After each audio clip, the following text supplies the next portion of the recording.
before that, my friend had a transmitter his uncle had from the Korean War, and we had a small little radio station in Santry that broadcast to about 10 houses. Yeah. And that's where we came up with all our names. We went looking for names. I remember one guy came up with a name. He wanted to be called Salvador Daly. Yeah, his name was Daly, and he just decided, well, doesn't Salvador Daly sound great? That makes sense. It does make sense, doesn't it? Yeah. So yeah, we came up with different names because we all thought we were going to jail, which none of us did. Yeah, that was the gig in the beginning. Have false names just in case.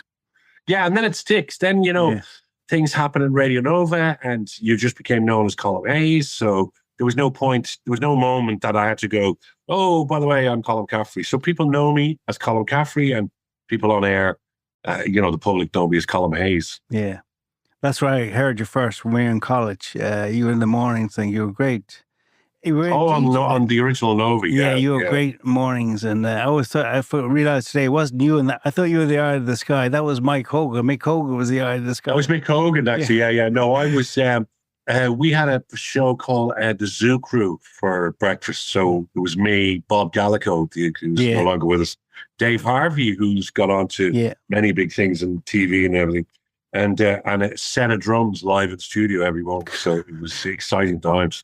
And that's what you always wanted to do, was it radio? No, never wanted to do radio. Still don't. Yes, yes.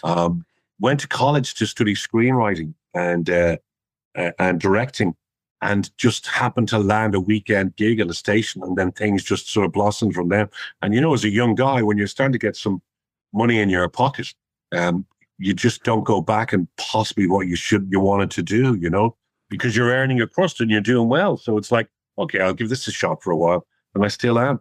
Well, so John, anything is that your life changes when your plan falls apart and you go and do something else for whatever reason. Yeah. Like my mother still says, when are you going to get a proper job? Yeah.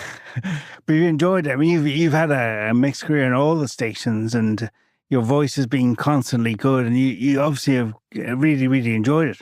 Yeah. I mean, in fairness, I can't say radio, which was a hobby, has given me a great life. I've traveled around the world. I've met so many different people. I've been in TV. I've been on various radio stations. So, yeah, I can't. I could have tried to be a screenwriter, and nothing would have happened. So, I think when you gain a certain success in your life, if it's even by chance, don't let it go. And how do you correlate your anxiety in the old days starting radio with the calmness of your voice when you're on? Is that a trick? I think it's a trick of being in the entertainment business. So, when we're on in the morning, Lucy Kennedy, myself, like our job is to possibly help people who have a difficult morning, a car full of kids, they're a little bit anxious about their job. And so we have to overplay that. We have to make them feel, we have to give them something to smile about. So, it's very rare I would bring my, and I have suffered anxiety over the years. I wouldn't bring that into the show. It's once that red light goes on, you start dancing. That's when we become Colm Hayes as opposed to Colm Caffrey thing. I think so. Yeah. I mean, I probably had more anxiety as Colm Hayes than Colm Caffrey. I think it's just it is that red light. Once that red light is on, you're live, and unless this is the subject that you're talking about. Be it something particularly serious or whatever. I mean, I did a chat show on 2FM for years, and we would deal with very serious subjects. But presently, with the breakfast show, it's lighthearted, it's whimsical, we try to be funny. So that's the hat I wear now. So that's the hat people expect me to wear. Yeah, it's the ultimate living with Lucy every morning, isn't it? Yeah, tell me about it. And how did Irishness is important to you, Colm, and all that? I think it is. I mean, look, I've never been anything else but Irish. Yeah. So, I embrace it. I love being Irish. I think we've got a unique little country. My parents are Irish. They're from the north inner city around Dorset Street. My mother then can relate back to Tipperary, my father to Meath. We could trace my father back to the Book of Kells because his family were originally from Kells. Yes. So there's a lot of Irish. Not that I'm saying that I don't embrace all the fantastic cultures that we have now in Ireland. I think that's the beauty of us as well. that, you know, we have spread our wings across the globe. And I like to think that we open up our arms and invite cultures in as well, because it adds to everything. And would you be a cart carrying, wear green, white, and gold Speedos when you're in holidays? No, tend to move away from the speedos. But years ago, when we used to go away, a couple of families and our kids were younger, my mate and me, and we go to France or Italy or whatever, and we found that we were always being mistaken as English in bars, obviously because we were speaking English. So what we used to do is when we were in the Dublin airport, we'd buy 10 lighters with the Irish flag on. Yeah. And we'd leave it on the table. And, you know, waiters go, oh, you're English. Oh, no, you're Irish. Oh.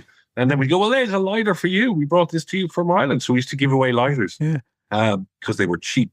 And immediately you could see, and I'm sure everyone's had this experience, you just got a sense that people really embrace the Irish. You know, they like our culture. They like our hospitality. They like our conversational skills. We're very easy to talk to. And do you think we're particularly resilient as a people, or is that a narrative we believe about ourselves as a nation? I do think human nature is resilient. I think by its, you know, it's taken us millions of years to get to the top of the food chain, and we ain't letting go. And I think, you know, you look back at history, you look back at world wars, you look back at stuff that's going on even now at the moment in the Ukraine. I think by its nature, human nature, we are resilient. I think then when you get into smaller tribes, and the Irish are a small tribe, we do tend to have each other's back. And, you know, if something does befall us, I do think we tend to stand up and be resilient. But is that Irish or is that human nature? I think it's a bit of both, really. As resilience is something real, though. It's not one of these social media things. Like, to convey